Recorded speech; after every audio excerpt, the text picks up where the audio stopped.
City boat club. तो आम कटक आसी तो चलो देखा सिल्वर सिटी बोट क्लब रे कौन कौन अच्छी। तो चलो आम बुली देखा।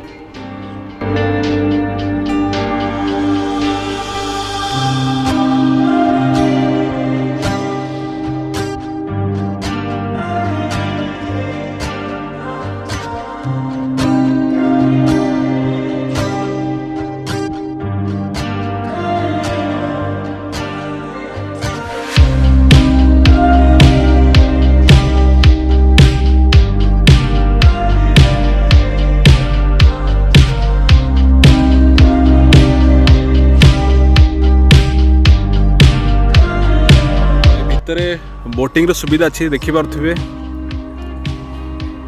तो बोटिंग रो मजा भी नहीं पारे।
सिल्वर सिटी बोट क्लब रे आम जो महानदी ये महानदी बोटिंग करेंगे तो महानदी मझे गोटे बोटिंग पॉइंट रखाई तो आप हैप्पी बर्थडे भी सेलिब्रेशन करेंगे।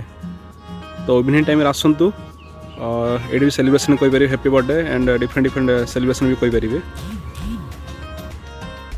तो आप देखिले सिल्वर सिटी बोट क्लब तो महानदी मध्य अवस्थित तो बोटिंग व्यवस्था अच्छी आप महानदी मझे गोटे पॉइंट रखाई से सेलिब्रेशन भी करेंगे बर्थडे सेलिब्रेशन एनिवर्सरी वगैरह सब करेंगे। तो देखते जगह थे आसतु केमती लगे जनातु।